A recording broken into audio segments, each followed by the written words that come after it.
So there she is. we're really excited to see you all. This is, at least for the QRS Center and the Writing Center, the first event we've had through Zoom. I don't know about Celsius, but we're really excited to get to still offer some things that we would normally have in person. And this one centers on doing well on the GRE. And as Michelle will talk about in a little bit, I suppose, I imagine some of y'all are still taking it. So we're excited to talk through study strategies and then strategies on the verbal and analytical reasoning and quantitative reasoning portions of the exam. So I'm Luke Tunstall and direct the Quantitative Reasoning and Skills Center. And then we also have some other folks helping lead the session if they want to introduce themselves. Yeah, I'll go. Hi, everybody. My name is Michelle McWilliams, and I'm here representing the Career Center, or Celsius. I'm Assistant Director for Career Development at the center. So if you think about career exploration, grad school prep, I do help with a lot of these things in terms of programming.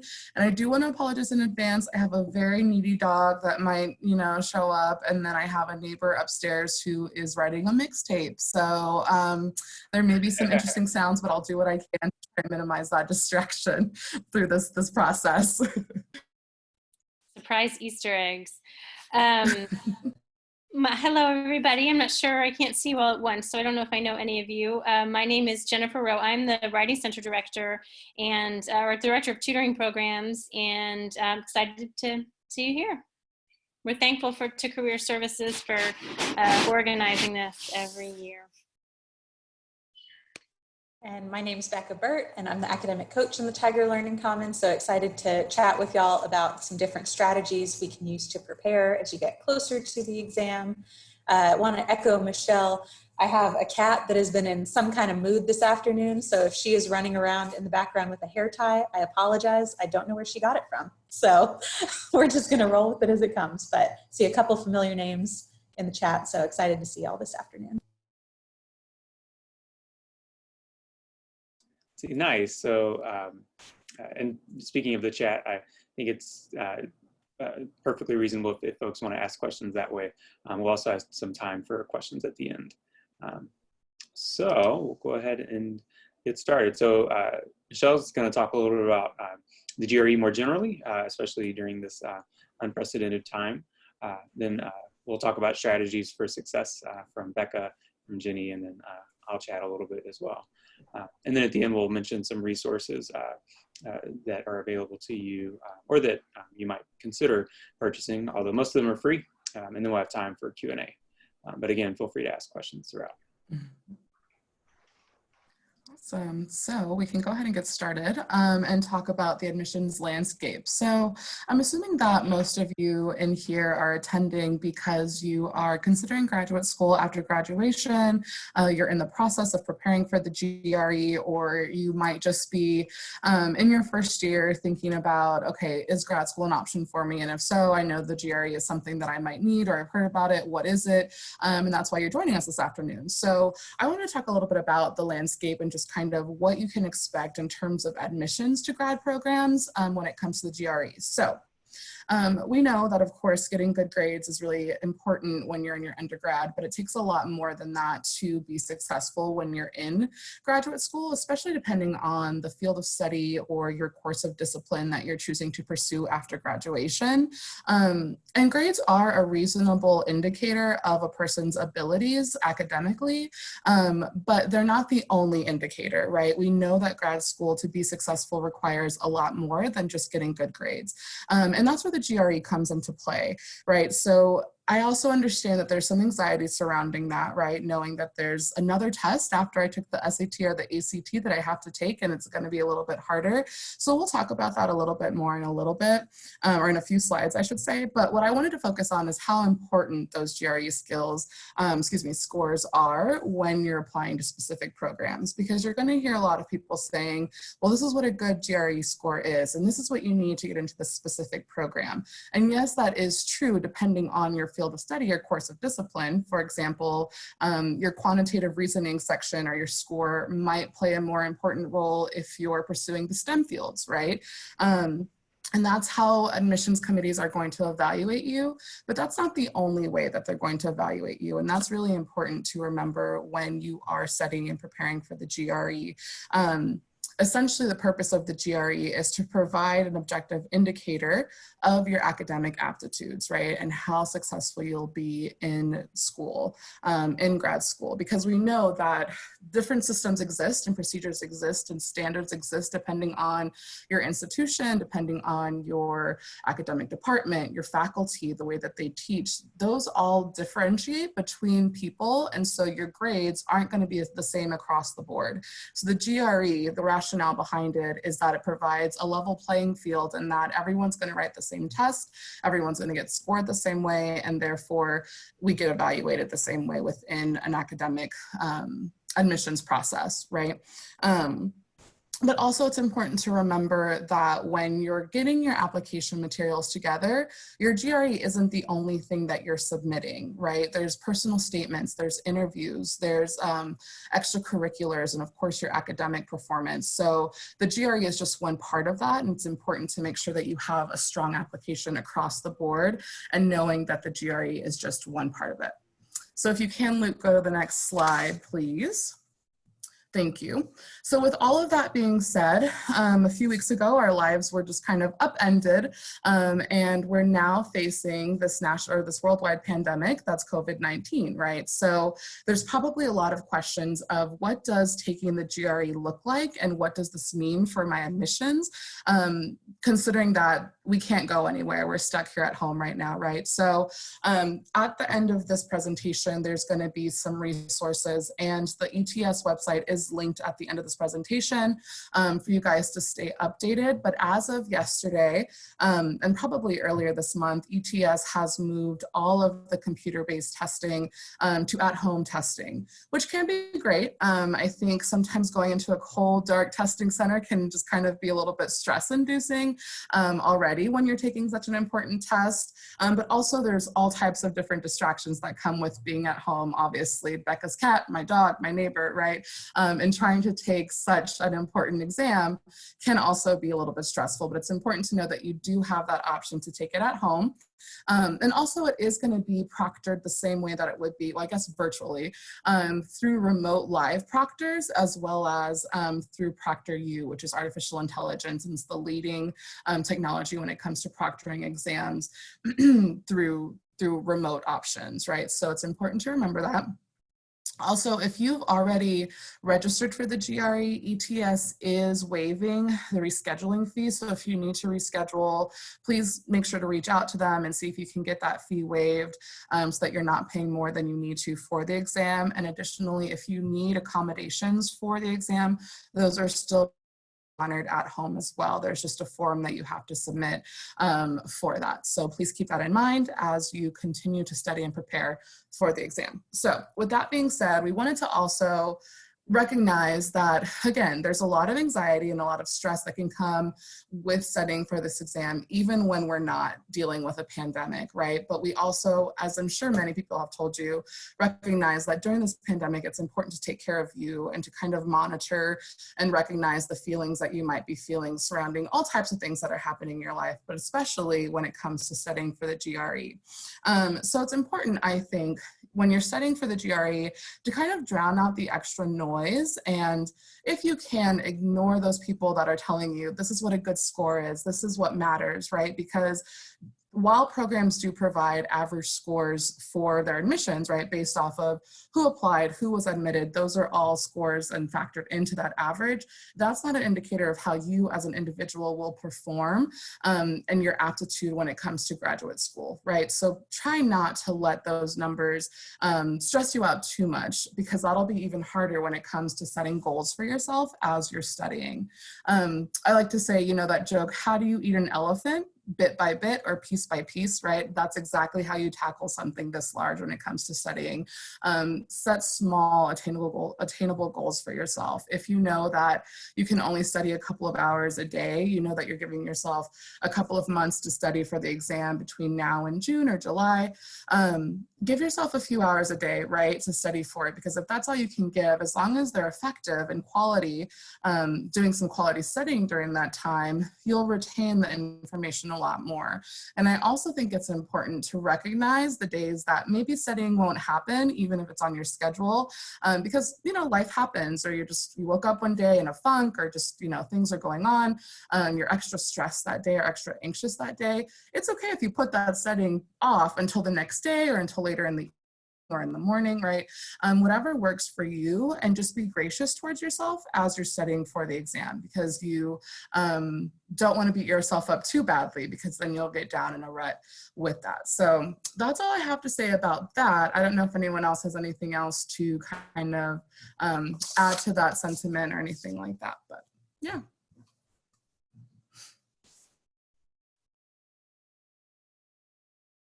And then I think that's it for this slide. Yes, we can move on to the structure.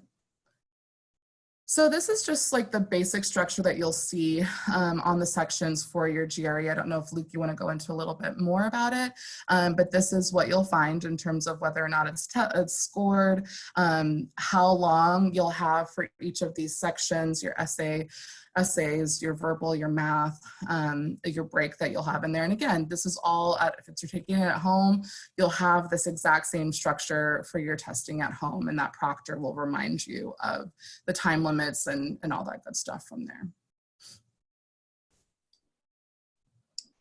Yeah, and as you perhaps read either the ETS's guide or you any other sort of test prep text that you might look into. They'll talk more about the structure here, and you can see more about the unscored section, for example, for which you'll have no matter what, and we won't know ahead of time whether it'll be the verbal or the math. But as you can see, it's a pretty long exam, and next we're going to talk about some strategies on some of these sections of the essay, the verbal and the math. And then also at the end of this presentation, there's a link to ETS's user's guide of scores. And this is essentially what this looks like too, but it's just a little bit more detailed. It's a PDF document that you can use and kind of see how the scores are kind of weighed and all that good stuff in your overall score. Yeah. So you know the ranges for the verbal and quantitative portions are from 130 to 170. So it's a little bit different certainly than the SAT or the ACT. But for example, a 150 doesn't necessarily mean you're in the 50th percentile. The ranges are a little bit different, or the percentiles are a little bit different. So if you're interested in learning more about that, as Michelle said, there's a link to that at the end of these slides. Right, take it away, Becca. Yeah, a little fun tidbit about the scores. I remember when I took the GRE, I was not informed that you would get your raw scores for the verbal and math sections immediately. So I remember like, okay, close out the test, and then suddenly they popped up on the screen. So that was a fun surprise for me. So, you know, lots of adventures taking the GRE. But I'm here today to talk about some different, cognitive science principles and different things that if you've been to the TLC before, you may have heard these are some of our favorite tried and true things. But I want to echo a little bit of what Michelle was saying, right? This is all about a little bit at a time, spacing it out when you can. And so one example that is one of my favorites to kind of talk about mastery of material versus just recognition of material is this example with the pennies here. So those of y'all who are in the chat window, I'd like you to take a minute and look at all these different pennies we've got here. We've got A through J, and I want you to go in the chat window and tell me which one you think is the correct drawing of a penny, because only one of them is correct. And I do have a real penny here, so I will show you just to be truthful about all of it. So if you want to take a second, get in the chat box and tell me which one you think is the correct version of a penny. I know this gets harder and harder the more we get into the age of Venmo.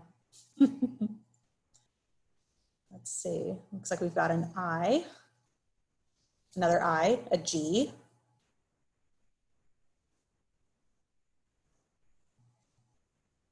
another G. Yeah, it's funny. People have seen us do this before and they're going, wait, no, I have seen this before and now I don't remember. A J, yep. Okay. Another I, G, A, okay. So this happens every time I've done this workshop, right? Responses across the board, almost every letter is usually represented. Yeah, I think at this point we're only missing one or two. So they're all across the board.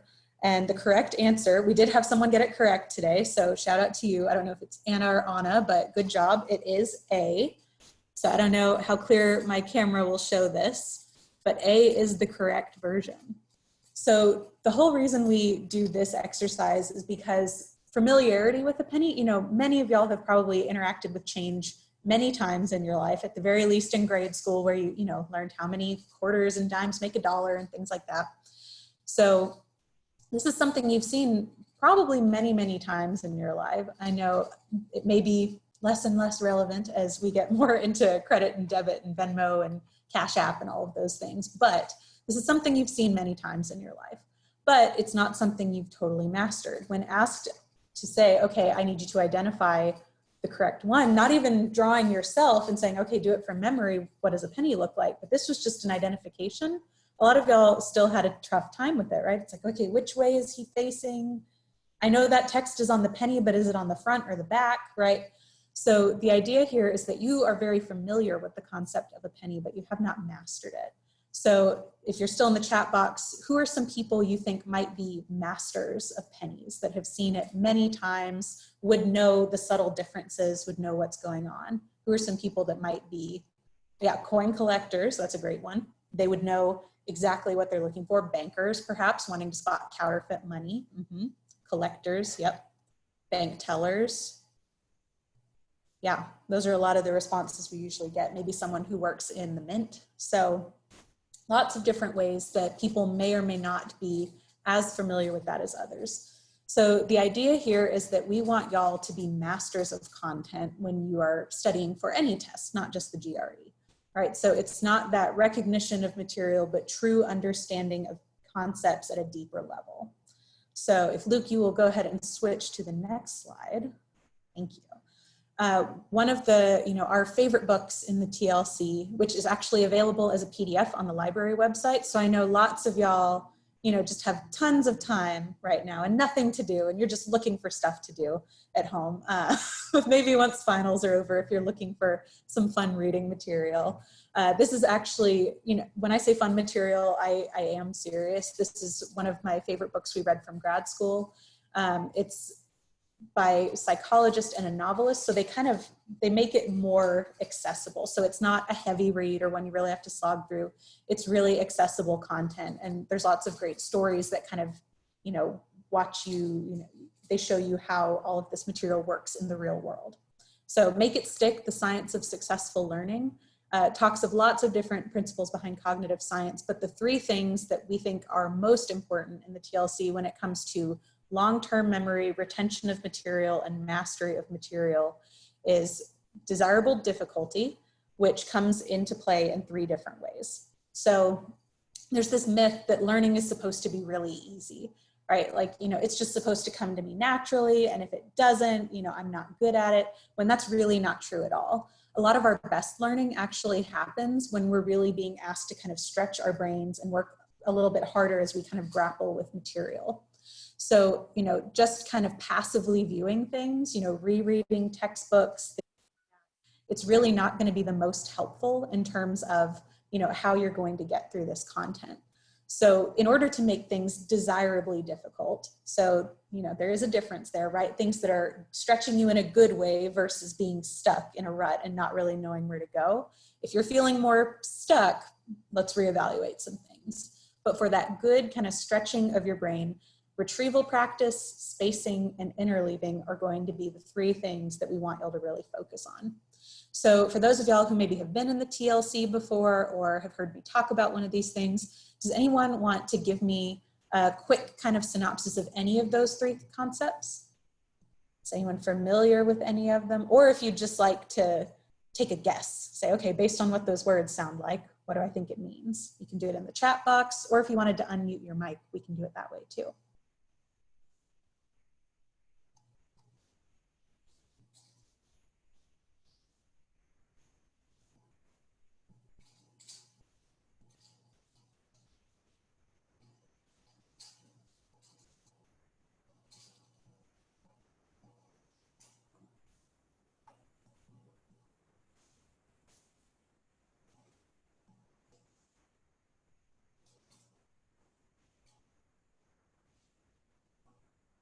This has been one of my favorite parts of Zoom, is guesstimating how long it takes people to type things.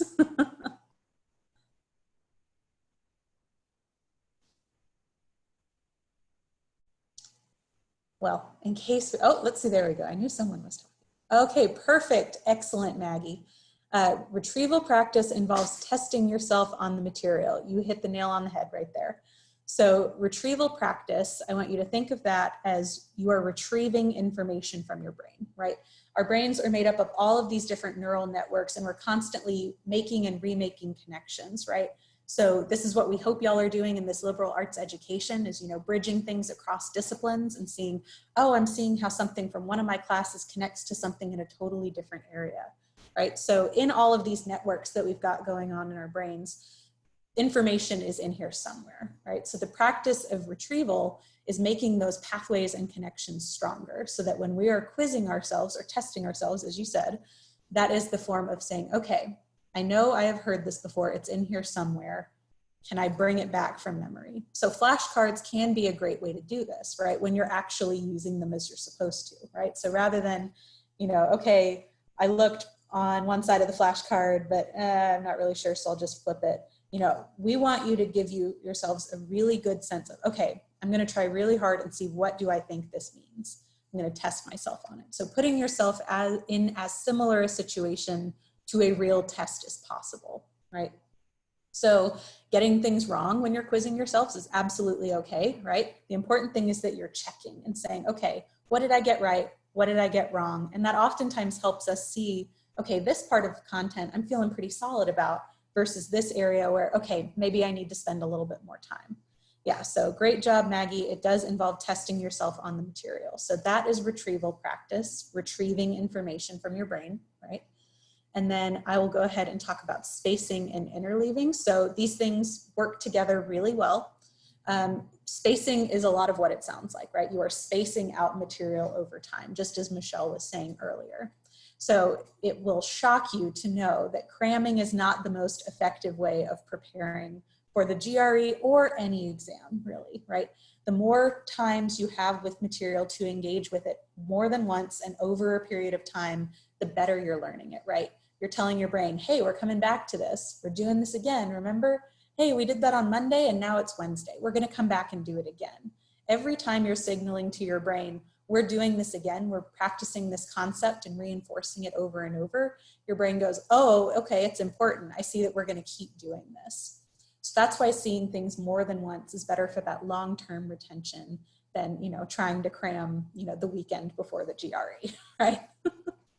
And so if spacing is the doing it over time, interleaving is mixing up types of content, right?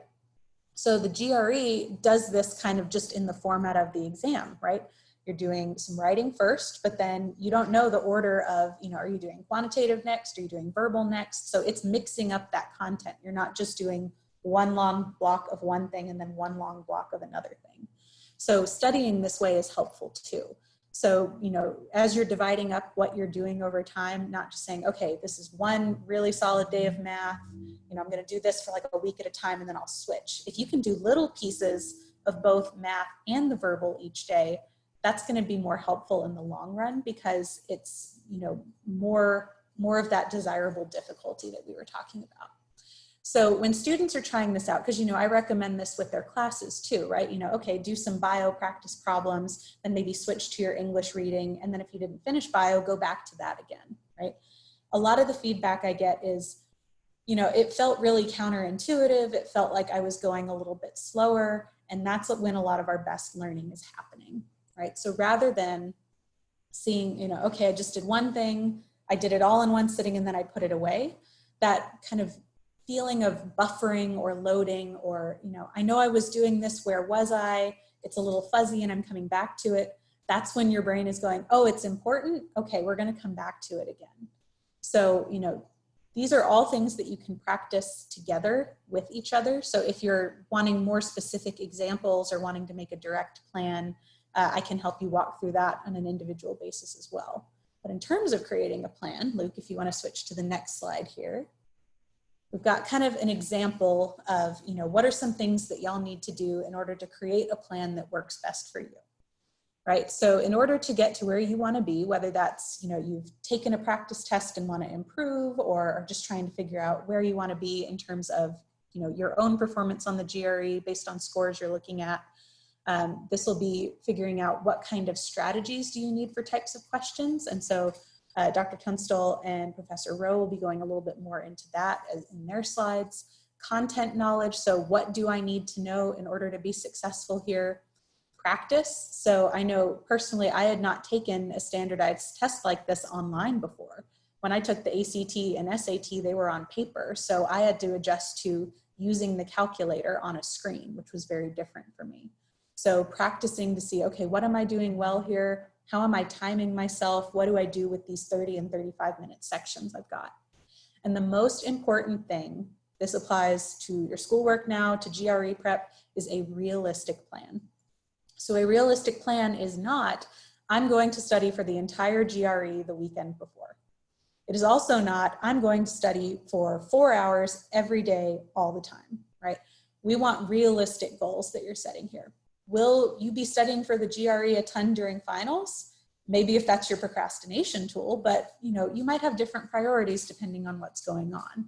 So once you know the timeline for when you're planning to take the GRE, you know, walk it back a little bit and say, okay, if I know how much time I have, how many months I've got in advance, what do I need to do in order to get the amount of studying I want in by that date? So on the next slide here, we've got kind of the first step. So this is a great time to take a sample practice test online and say, okay, I need to know where I stand. How do I do so far just with, you know, my initial run through of a practice test? I recommend using an online practice test since that is the most similar to what you'll be doing, you know, in the real exam. But there are also lots of great tests in physical books as well. But just to see, okay, how does this test work? What are questions like? What do I need to know? So that's a great first step and place to start. So in that next slide, we've got exactly what we were talking about, spaced learning and retrieval. So using, you know, your initial score and seeing, okay, where am I and where do I want to be? Do I want to maintain this? Do I want to increase it? You may say, okay, I want to do a lot of studying for the verbal and maybe I'm okay on, you know, the quantitative section. Or maybe you were like me and said, you know, okay, I think verbal I'm doing all right, but I haven't taken a lot of this math since high school and I'm going to need some refreshers. I only took stats classes in college and stats wasn't on the GRE. So, you know, it's a lot of figuring out, okay, where are the places I might need a little extra love and care and time on? So as you're doing that, reassessing and seeing, okay, what do I need to spend a little more time with? So then on the next slide, same kind of thing, right? This is a process that happens over time. So starting to see, okay, I'm going to be, you know, looking at my performance over time, seeing how I'm doing, reassessing as I go, making sure that plan is realistic, and then getting to that ultimate finish line of taking the GRE.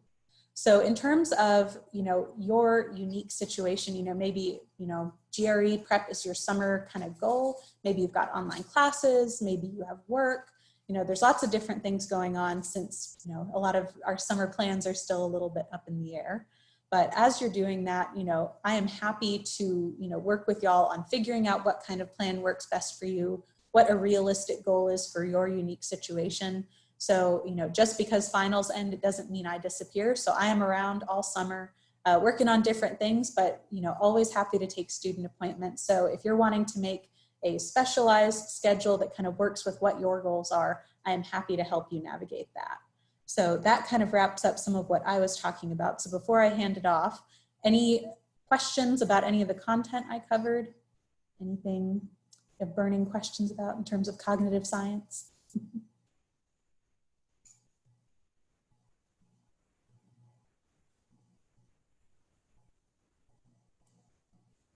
All right. Well, as we said earlier, please feel free to ask questions throughout as you go. We are happy to answer those. But with that, I believe I'm handing it off to Professor Rowe. Hi, everyone. Glad to be here. If for some reason you can't hear me or something happens, just write me a little note or break in and let me know. Otherwise, I'm here to talk to you about the sort of really two verbal sections on the GRE. One is the verbal reasoning section, which is sort of multiple choice, and then the writing section, which is your opportunity to write 2 short essays. So different kind of activities. Some people prefer one over the other. Nevertheless, you have to do them both. And so obviously we can't, none of us can spend too much time today talking about all of the strategies available. So I'm going to confine my remarks to, the most general, most useful strategies. And then of course, as everybody will reinforce, please reach out to us for additional help, additional strategies, and we can point you in other directions. I actually quite like studying for tests like this. It's fun for me, so I love to talk about the GRE. The verbal reasoning section is all about vocabulary. So it really is wonderful that this discussion is placed right after some of the things that Professor Burt was just talking about in terms of spaced retrieval, flashcards practicing. Doing well on this section will require you to already have a good vocabulary or to acquire a good vocabulary before you take the test. If you have the summer and you have the time and the willpower to make yourself a big stack of flashcards or a major Quizlet full of vocabulary words, the more vocabulary words you know, the better you're going to do on this section. There are 2 sections for verbal reasoning, 30 minutes each, 20 questions per section, and almost all of them you'll see require your knowledge of either one or multiple, in almost every case, multiple vocabulary words. So I just want to talk a little bit about how you can use your knowledge of vocabulary to do well on these questions. So if we could flip to the next slide. We'll see the first kind of questions in just a bit, but things I want to reinforce. One, it's on the computer. So, and I think everything will be on the computer from here on out for the rest of life, it feels like. But this will be very different. Reading is very different on the computer. I also took the SATs on paper, and reading in a test-taking situation where you can mark things with a pencil is very natural to me. It is very unnatural to me, even with the ability to annotate online. It's much different. So the more practice you have, the better. But you'll have to practice this online now, right? You might have books that you can practice with, but all of the sample tests will be online now that you can sort of access, and so you'll have time to practice that. Answer every question. That's always, I feel like all of the students that I've ever worked with always lose points by not answering every question. And elimination is key, and I'll talk a little bit about that in just a moment. I always like to say, you want to guess at the right answers, but you want to make an educated guess. And the way you make an educated guess on the GRE is to use your knowledge to eliminate answers that are incorrect. Once you do that, and I'll let Dr. Tunstall take this over later, of course you're going to up your chances statistically of guessing the right answer, the more you can eliminate. So I really think that's a paradigm shift sometimes. We think of taking tests as the process of looking for the right answer, But to do well on tests like the SAT and the GRE, you have to think of it just as much as looking for the wrong answer, because eliminating those wrong answers is going to help you even if you were going to guess a better chance of guessing correctly. So the very simplest kind of question that you'll find on the GRE verbal is what we call sentence equivalence. And it'll be like a sentence that you see on the slide now. The directions will read something like this. Select the 2 answer choices. So we're used to just choosing one, right? Select the 2 answer choices that, when used to complete the sentence, fit the meaning of the sentence as a whole and produce completed sentences that are alike in meaning. So ahead of time, you'll want to familiarize yourself with the types of directions that you'll get for sentence equivalences. I can imagine if you hadn't prepared ahead of time and you just read that sentence in bold, you might think, what? That's a lot all at once, right? But really, it's just a very typical set of instructions for these problems. So the more you practice ahead of time, the less that question in bold is going to scare you or have you thinking, you know, spinning your wheels for a minute or two. But if you look at the question, really the key to getting these correct is, one, you could know all of the vocabulary, which would be ideal, but you can also look for clues in the sentence itself, and that's probably self-explanatory. But Dr. Tunstall, if you could just move to the next slide, I'll just sort of show everybody what I mean. You know, you're looking for clues in this sentence. The first word here that's obviously relevant is the word although, right? When we see although starting a sentence, if it's a grammatically correct sentence, which it will be because it's on the GRE, followed by that comma, right? We know that that is a subordinate clause that's going to introduce a main clause and the relationship. We know that the logical relationship between those 2 clauses has to be opposite. Right? Although one thing happened, this thing happened. There has to be some kind of relationship between 2 things that's a little bit contrary, right? So we know that already. Although it does contain some pioneering ideas. So whatever it is, right, it contains something positive. Right? So although it contains something positive, pioneering, right, one would hardly characterize the work as blank. So you can see the sort of negative there, hardly characterize. And if we put all of that logic together, I know I'm kind of moving kind of quickly through this, we see that whatever words we choose have to mean pioneering, right? So although it's sort of this, you wouldn't really call it this, right? So what means pioneering here, right? We're looking for words that are equivalent to pioneering. We don't have to worry too much about the sentence anymore once we come up with this simple equation here, pioneering equals, and then we need 2 words, right? Does anybody want to guess what the answer's on the next slide? But innovative. Mama. Very good. Mama. Mama. Look, you can put the next slide on. We'll see if they're correct.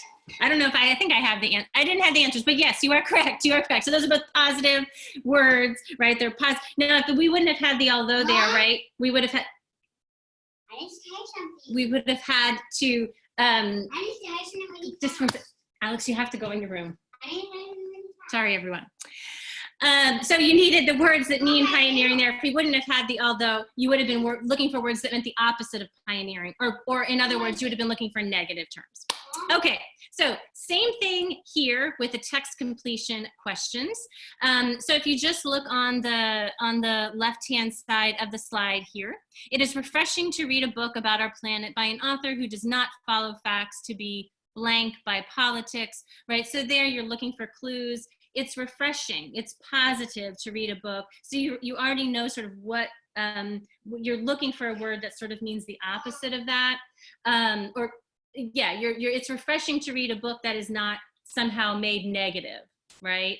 So if I look at a word like in the blank number 1, like illuminated, that generally has the connotation, is a positive connotation, right?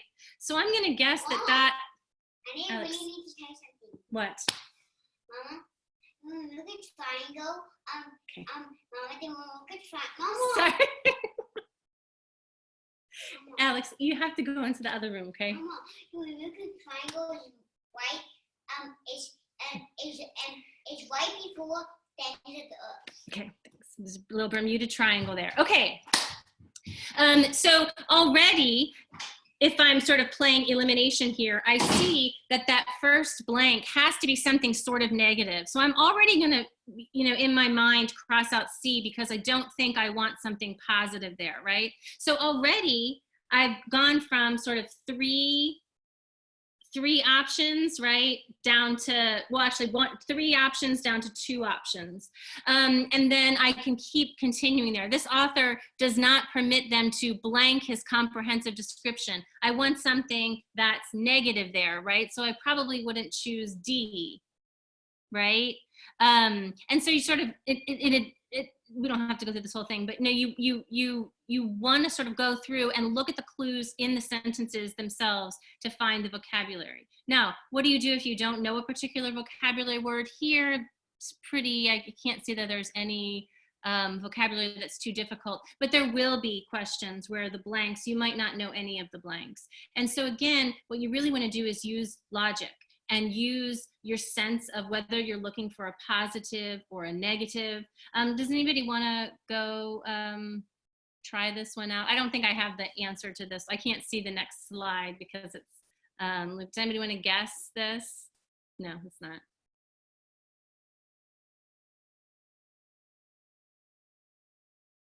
Anybody else?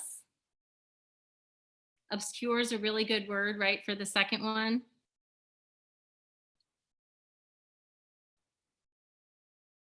Yeah, you got it. So good, good, good.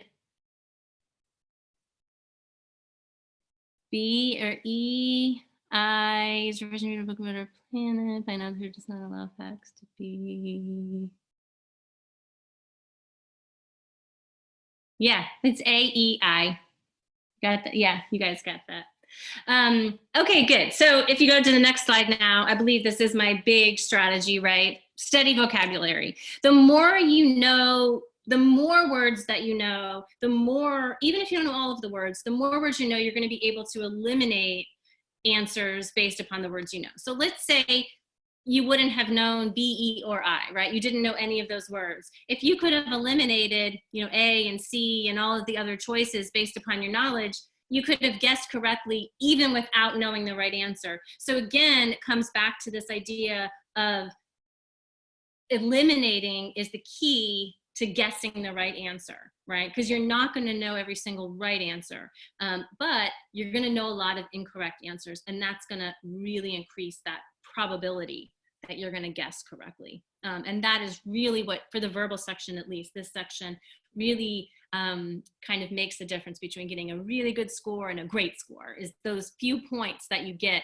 just by using the elimination strategy. I can't emphasize enough using the techniques that Professor Burt talked about earlier to study vocabulary. The more you can really truly know those words and recall them in a test taking situation, the better you're going to do on this part of the test. The reading comprehension is a little bit different, of course. This is where I mentioned earlier that you're going to be reading. You're going to get about 10, it's right on here, right? 10 reading comprehension questions. Reading comprehension questions, for some this will be good news, for some bad. And it's going to count for approximately 50% of this particular score. These questions test your ability to read and comprehend quickly, under the assumption that those who can read and comprehend quickly will do better in graduate school, because you often have to read and comprehend, right, lots of dense texts in short periods of time. So sometimes you'll have hundreds of pages to read in a week, and those students do better who can read those things quickly and really understand what you're reading. Whether or not that actually happens, is debatable, but that's the idea, and that's why you have to do these quickly. Using what you already know about the way texts are constructed, we know that main points are usually found at the beginnings and endings of things. So the beginnings and endings of passages, right? Paragraphs are usually main idea, topic sentences. The sort of the exigency or the main point will be reaffirmed at the end of a paragraph. Those are good good things to remember, right? So if you're asked questions about a main idea, or you want to quickly skim something, you feel like you're running out of time, you look at those places and say, well, the main idea is probably not the detail in the middle, right? It's probably on either end of a paragraph or passage. In addition, you'll always want to take note as you're reading of the tone of the author. So that the tone will either be instructive, negative, positive, didactic, right? And you can really get a good understanding of the meaning of the passage and the purpose of the passage from the tone of the author. The author might be criticizing something or arguing for something or expressing astonishment about something. In a more opinionated sort of way, right? Isn't this research fabulous, or isn't this research really dangerous and questionable?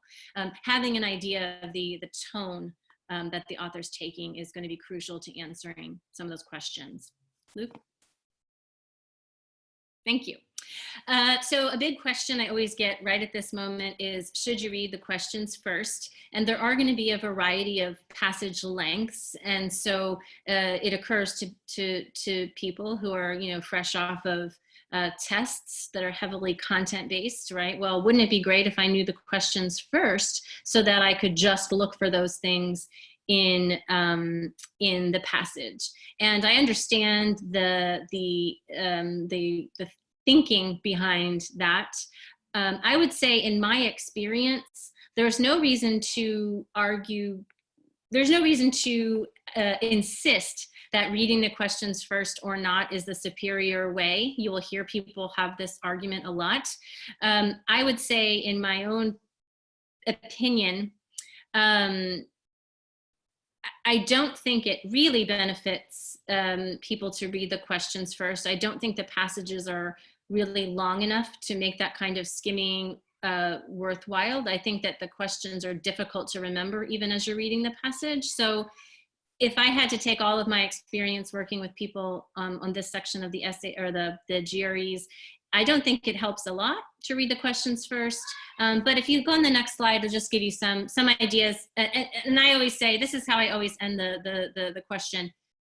If you take if you take as many practice tests as you can and you try it both ways, right? Then you can see for yourself whether reading the questions first gives you some sense of confidence that benefits you, or what happens a lot of times is that people who have trouble with this section, they find it just uses up time, right? And it actually takes them longer to get through this section. So, so just a couple of things I want to say on this point.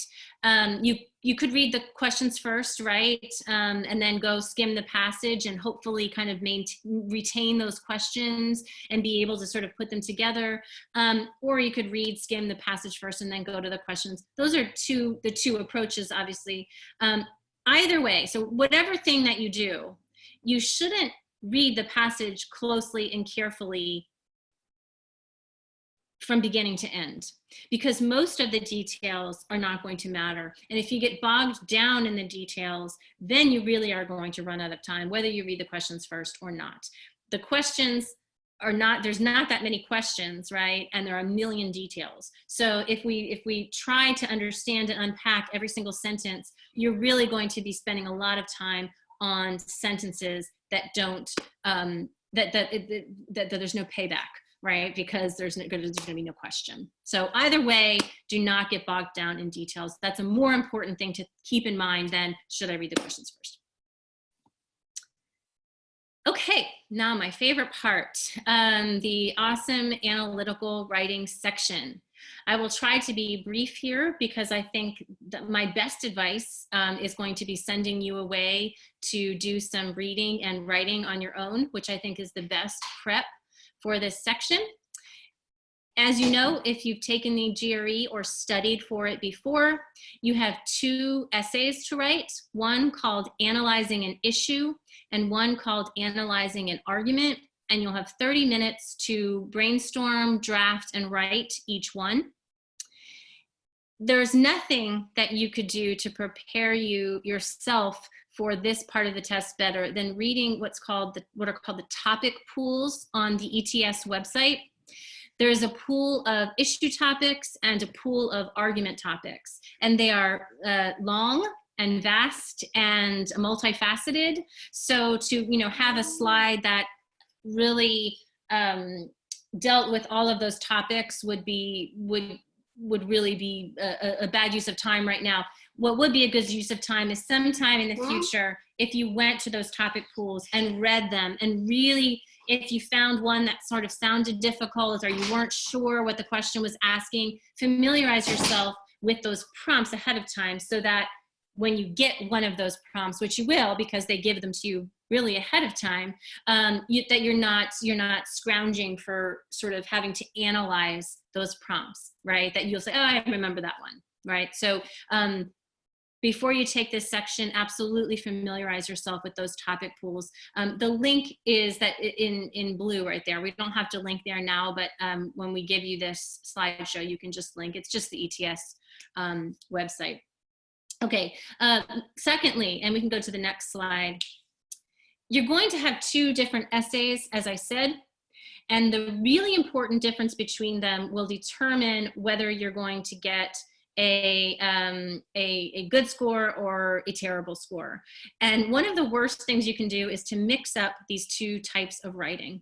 So one of the types of writing is an argument. You're going to make an argument.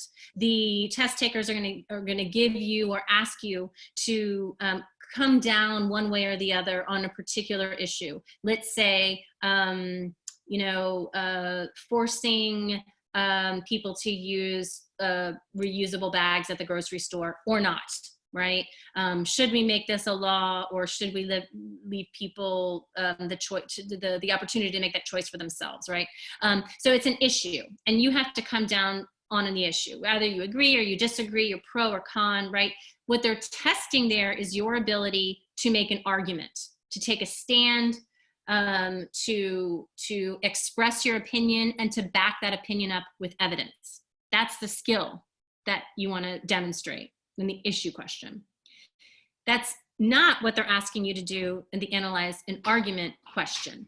The analyze an argument prompt is going to be similar to what you did for the SAT, which was the rhetorical analysis essay. And in a rhetorical analysis, you yourself are not coming down on an issue pro or con in any way, right? In fact, if you get yourself into the argument or you start arguing the point, you're going to get a 0 on that essay, because what they're asking is not for you to argue, right? They're asking that you talk about the success of the writing itself. You're going to talk about the effectiveness of somebody else's argument. And that's exactly what you did in some way, in a slightly different form on the SAT. So one is making an argument yourself.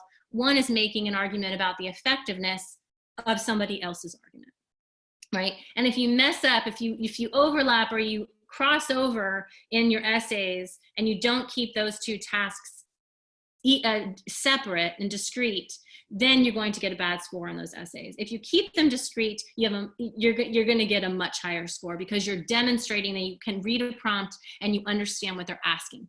Okay. The real way to keep these separate in your mind is to do a bunch of practice essays. They're terrible to write. Who wants to write meaningless essay that's not even for a grade? I doubt we had a different analytical section when I wrote, but I can't even imagine if I were to do this, it would be so hard for me to sit down and write, which means that if you want to practice these, get yourself a testing buddy. You can come to the writing center. You can contact me over the summer, and I can give you prompts and have you write the prompts and for some accountability, and I can sort of talk to you about them. It's very hard to make yourself write fake essays, right? But we can help you form study groups if you wanted to do that and talk about the essays that you come up with. You want to just go to the next one. I'm going to try to wrap up.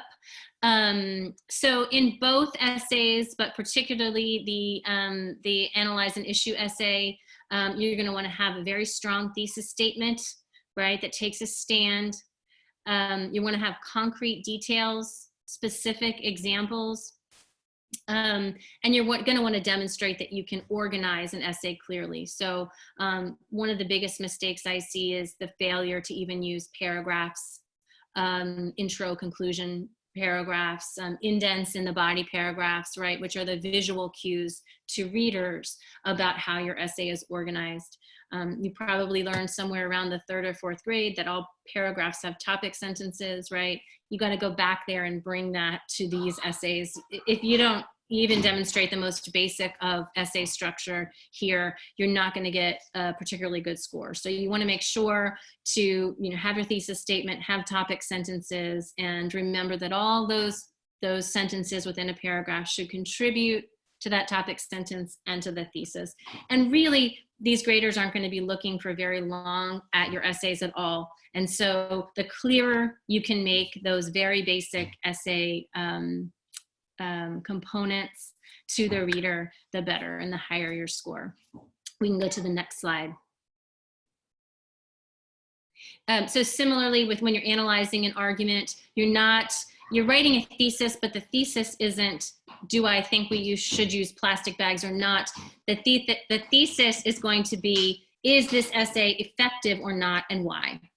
And so when you're using concrete details in this kind of essay, your examples are going to be, this essay is really effective because it really uses pathos well, right? And these are the reasons it does. The analyze and argument rhetorical analysis questions, if you just go to the next slide, you'll see that they're really very specific in what they ask you for. So here, for example, these are just 2 possibilities, right? One is write a response in which you examine the stated and unstated assumptions of the argument.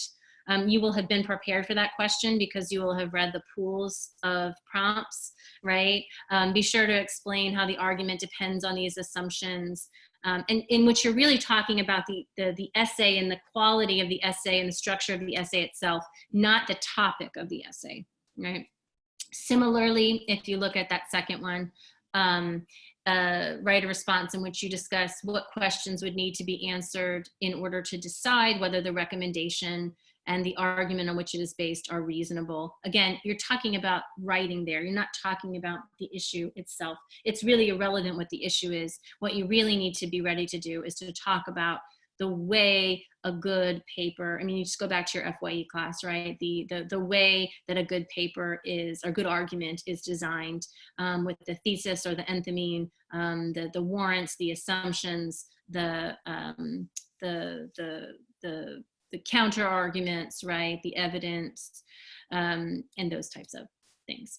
Can you go one slide? I'm not sure if I have one slide left. Okay, so I think this is the last thing I'll say before I turn it over to Dr. Tunstall. I can't argue enough to you to do practice essays. Have someone look at them, have somebody who is very honest with you say, I don't see any concrete examples here. Really push yourself. I know your professors have been telling you this for 4 years, but if you don't have evidence and you don't have concrete examples, it's nearly impossible to score highly on these tests. It's simply just a huge part of the grading rubric. If you can, unless you yourself are giving a very, very pertinent example from your personal life, just as a general rule, don't refer to yourself. It doesn't, I don't mean to say that that's a bad way of writing. The I is important, but in these types of very formulaic essays, they tend to lead students off track. Again, remember that all evidence relates to the thesis. Don't give them an opportunity to say, oh, this paragraph isn't related to the thesis. This student doesn't understand how to structure an argument. Make sure that you're always taking into account any counter arguments, right? That's the sign of a good academic essay. And then I can't say this enough. Familiarize yourself with vocabulary, familiarize yourself with the topic pools ahead of time. And any questions you are welcome to send my way. Thank you for allowing my son to teach us all about the Bermuda Triangle. I don't know if that's going to be on your GRE, but maybe, you never know. Again, I'll be here for questions, and I'll be here till the end. I turn it over to you, Dr. Tunstall. Yeah, thanks, Professor Rowe. Shout out to you for being able to do that. I know if I had someone around me, I would probably not be able to maintain composure. as you've gone through, 10 to 12 years of K-12 math, and then perhaps took a math course here, as you might imagine, there's tons that we could talk about, but I don't want to dwell over much content, but rather just give you sort of an overview of what's expected on the quantitative reasoning section of the GRE.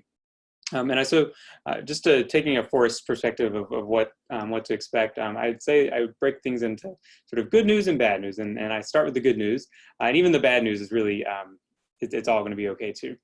So the good news is that the content that's tested doesn't include math that you typically find at the college level. It's really the high school math below pre-calculus. So we'll see some examples of that in a little bit. But in many ways, it's actually even easier than the SAT because some topics aren't included that are on the SAT math. So for example, complex numbers aren't going to appear on the quantitative reasoning section, but they do appear on the SAT. And moreover, so with that in mind, so that's stuff that you've seen before. Regardless of your math background, so let's say you identify as someone who's strong in math or who's not so strong in math, you can definitely prepare for this section. There are genres of questions to expect. There's lots of resources out there, lots of practice tests to take. And then the best resources, those from the ETS, are free, as we'll link to in just a little bit. So the good news, again, it's just math below pre-calculus that many of you have seen before, and you can definitely succeed on it. Now, the sort of challenge here is that most people taking it will have also experienced high school. I mean, they will have experienced high school math. So you're sort of competing and you're being filtered into scores, essentially, with folks who have also gone through the same experiences that you have, at least at the K-12 level, or similar experiences. And similarly to what Professor Rowe was saying earlier, just as you need to, or would need to be familiar with quite a bit of vocab, if you want to really get a high score on the verbal section, assuming that you're fine with math because you did well in Calc 1, for example, isn't going to be sufficient for doing well on this section. In fact, I know some folks that were applying to a PhD program in math in my master's program, and they took it once, not realizing that they would actually need to study, and didn't do well at all. So it's definitely something to prepare for because many of these topics you haven't seen in a while. So on that note, I think one of the really refreshing things is that the ETS actually puts out a review of all the math that you would need to know in order to do well on the exam. So this is linked on the slides, and it goes straight to the ETS's website. And this is about, I think, maybe a 100-page PDF, just review of, sort of bare bones review of what you need to know in order to do well on the exam. Of course, they aren't going to include all of the word problems, all of the different ways that some content might be applied on an exam, but it does include all the math that you would need to know. And on that note, you would the math is sort of broken up into a couple of categories. One is arithmetic, which, as we'll see shortly, isn't just being able to add, but also harkens back to things that you might have seen in middle school or even elementary school, like prime numbers, greatest common factorizations, least common multiples, quotients and remainders, percentages, and that sort of thing. Then algebra. So this is essentially everything up to algebra 2 that you might have seen. So knowing things like the quadratic formula, knowing the equation for a circle in the coordinate plane. Geometry, this would include all the geometry that you would have seen up to pre-calculus. So while you may not be using the law of sines or cosines, you will need to know, for example, special right triangles. And then this is where things are perhaps can be a little bit new for folks, is the section on data analysis, which includes statistics and probability on the GRE. There's some content there that you may not have seen before, depending on what high school experience or middle school experience you might have had in those classes. Things like probability distributions, standard deviation, at least knowing what that means, knowing what a confidence interval means, is fair game to appear. Not that you would be asked to construct a confidence interval, for example, which is something you would learn in the statistics class. Being able to understand what like margin of error means is expected on the exam. But the good news, if you don't know what I'm talking about there, the math review is helpful. And then there's also a short PDF on the conventions used on the exam. So this is especially useful for folks from other countries outside of the US that may have encountered different notation in their high school or previous math experiences. So it's important to read both of these documents. I'd say, and we'll talk about this more in just a second, that the arithmetic section can actually be one of the most challenging ones that folks encounter because you have to really know all the basics, things that you may have forgotten. So for example, this first question of what's the 7th prime number might seem really easy, but if you don't know that 1 isn't a prime number, if you forgot that, for example, you'd get the wrong answer. Similarly, when we talk about knowing what a quotient and remainder is, that's going to be typically, the question will typically be phrased in a manner that goes beyond just knowing that if I divide 5 into 3, the remainder will be 2. So for example, when a positive integer n is divided by 3, the remainder is 2. When the same number is divided by 5, the remainder is 1. What's the least possible value of n? So I don't expect folks to know how to do this at the moment, but when I was thinking about how I would answer this, a common technique that can be useful in the exam is to, if you don't know how to answer a problem algebraically, to use disordered patterns. So for example, in this question, if I know a number when divided by 3 has a remainder of 2, then the number is either going to be 2 or 5 or 8 or 11. When I know that same number is divided by 5 and the remainder is 1, that means the number is either 1 or 6 or 11. And so just creating 2 lists there would tell you what the answer is. So this just gives you sort of a sense of, if you don't remember, if number 2, for example, would have been really challenging for you, that's a sign that you're going to end up wanting to go back to the quote unquote basics. Although I know that that might be more challenging for you than the algebra. And in addition to that, so in addition to number theory that folks often find challenging, things that typically get folks or that will lead to lower scores if you aren't pretty well versed in this genre of problems are things like mixture problems. So those are the things you might have seen in like an introductory chemistry class, for example, at the beginning of that sort of class, where you're told you're mixing 2 things. One is at a 1% of, or is at a certain percentage of some substance, and the other has another percentage of some substance. What happens if we put them together? What's the total percentage of that substance in the larger solution, or something like that? Those tend to get folks, especially the ones that have just lots of words and lots of things you have to read through really quickly. Similarly, work and rate problems. By work problems, I mean things like if you're told that Becca and Luke paint at different rates, and they've painted 2 houses together over the last couple of days, how many houses did Becca paint? Things like that. Those sorts of problems tend to really get people. And then finally, probability does appear on the exam. So if that's sort of a weak area for you, no worries. The review guide should help. And as a sort of, to echo what other folks have said all along, we're absolutely here, not only during the summer, but during the year to help. We'll talk a little bit more about that at the end of the slideshow. And then finally, the calculator. Getting used to that can be really wonky if you haven't actually experienced the ETS's calculator. So this is what it looks like. And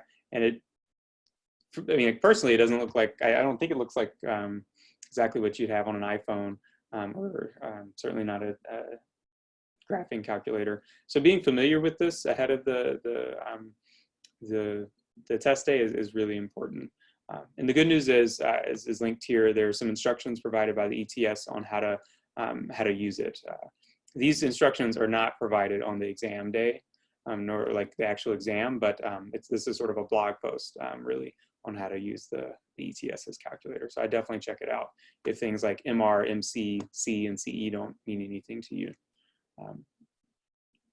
And one just quick note is that you'll see here that the display is limited to I think 8 or 9 characters. and the options that you have for doing calculations is really limited. And that's because you're, generally speaking, not going to be using the calculator very much at all in the exam. If you find that you're needing to, that's generally a sign that there might be an easier way to have done the problem. Or if you're finding that you need to, but it feels like the calculator can't actually do what you need to do, that's a sign that there must be an easier way to do the problem. So just going back and looking at the structure, you'll have 20 questions per section and 35 minutes to complete them. And keep in mind that your score will be between 130 and 170. So although it's not a hard science, there are 40 questions and 40 points to get between 130 and 170. And you can view each question as more or less 1 point towards your final score on the exam. And something that didn't come up earlier that you should also know is that the exam is adaptive. So depending on how you do on the first section of the math will influence the difficulty of the questions on the second one. And I believe that that's the case for the verbal as well. That's one way that they sort of distinguish between the 160s and the 160s and 165s versus the 155s to 160s. Sort of like distinguishing between the A's and the A minuses, if you will. So among those 20 questions that you'll have on each of the quant sections, there's one of the genres of questions that makes up most of the exam relative to the others is quantitative comparisons. So of the 20 that you'll have on each section, 7 of them, or 35%, will be quantitative comparisons. So this is where you're told information about two quantities, and the question itself, the format is very simple. Is quantity A bigger than B? Vice versa? Are they the same, or can we not determine that from the information that's given? And this is where, although the exam isn't, in my view, perfectly representative of what quantitative reasoning is, these quantitative comparisons definitely are, by definition, making sure you can reason with quantities. So here's an example, and I think that this is an example of one that's more, probably one of the easier ones, and it's because you'll notice that quantity A and quantity B are both like very clearly defined numbers. So even if you don't know what the square root of 30 is, it's a quantity that's pretty well defined. Quantity B, the greatest prime factor of 30, is also pretty well defined. And so whenever you see questions like this, where both are really well defined, then the answer is going to have to be A, B, or C. So here, I guess the square root of 30 is somewhere between 5 and 6, because 30 is between 25 and 36. And the greatest prime factor of 30 is, what is it? Anybody know?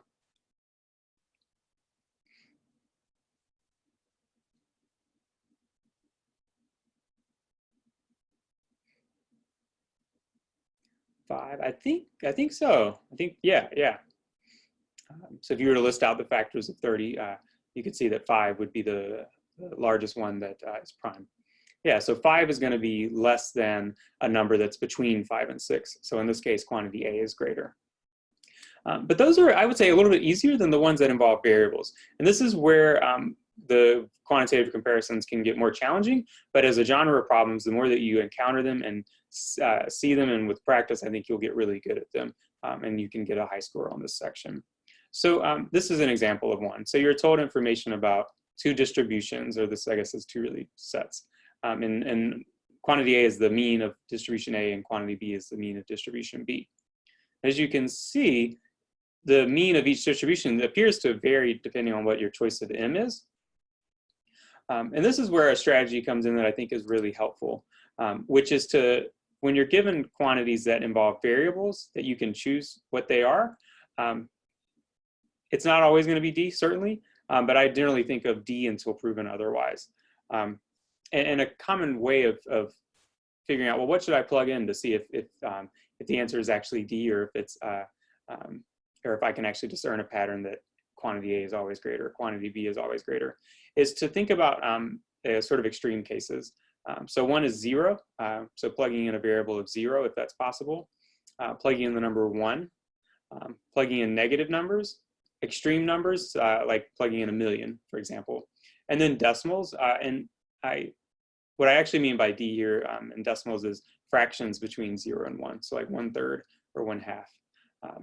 So zoned is an acronym that could be helpful. So here, for example, if you were to plug in 0, distribution A would just be 0, 0, 0, and the mean of that is 0. but in distribution B, you'd end up with 0, 2, and 3.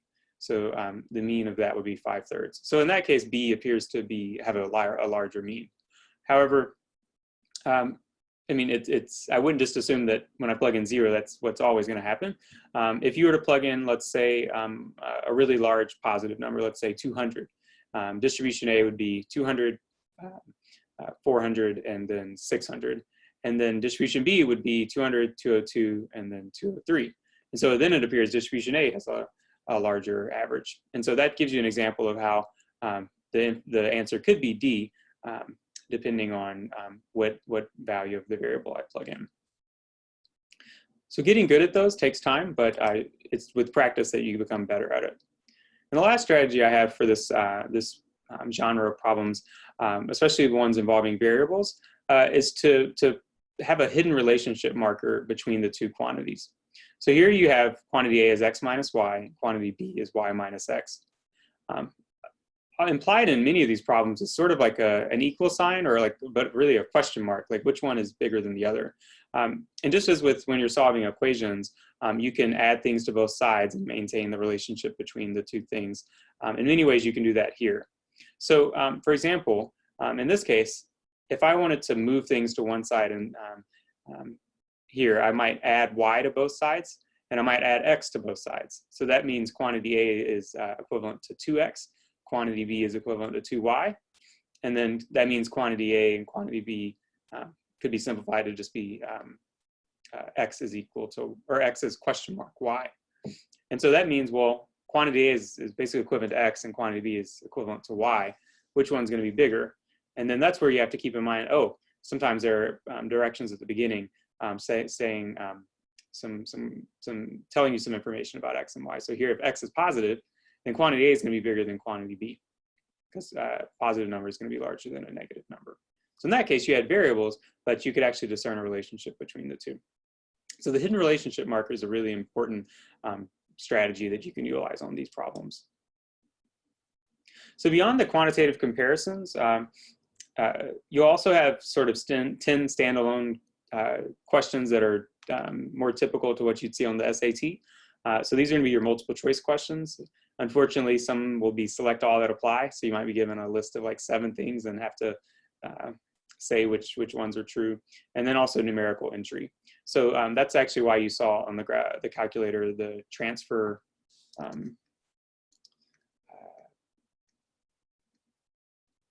display. On numerical entry problems, if you have a number on the calculator, you can actually hit transfer display and it goes straight to the numerical entry.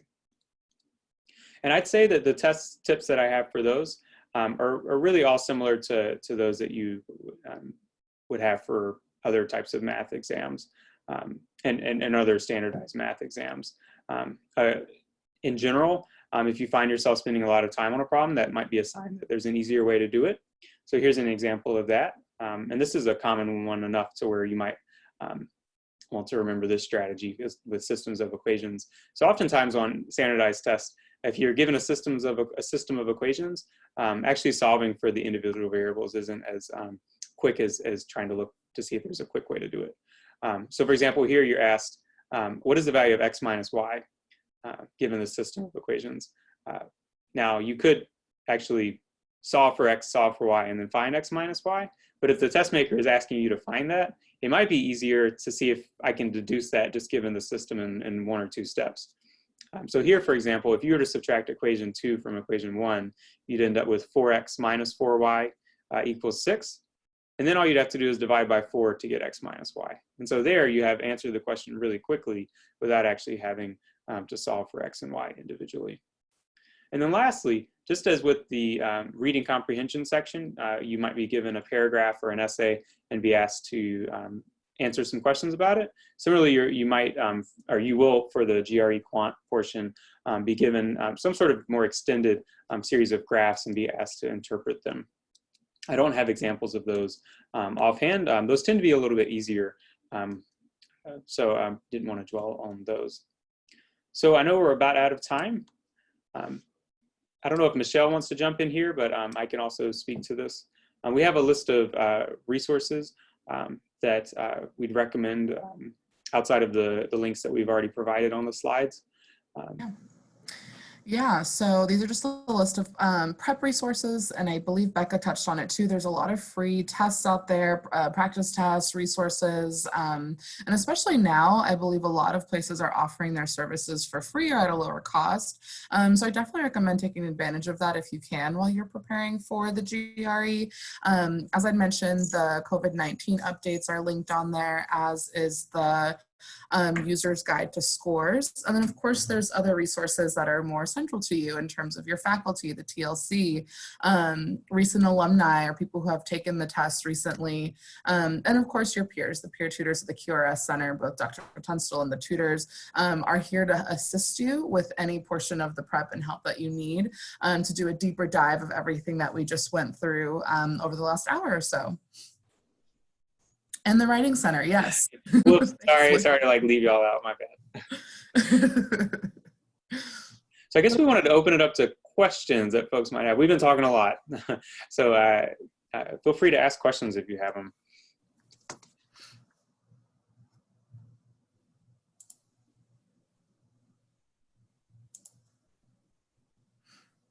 And like Becca mentioned, we're here through the summer. I believe most of us are still working. So if you're swamped with finals and just other things right now and don't have time to really focus on the studying until closer to the end of the semester, we completely understand that, but just shoot us an email.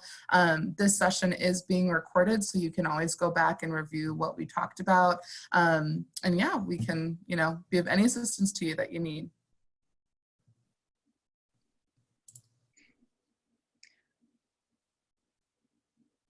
All right, well, I hope you all have a great rest of the semester, and we definitely hope to see you around in the fall. Thank you, guys. So much. Thank you. Thank you. Thanks for being here, y'all.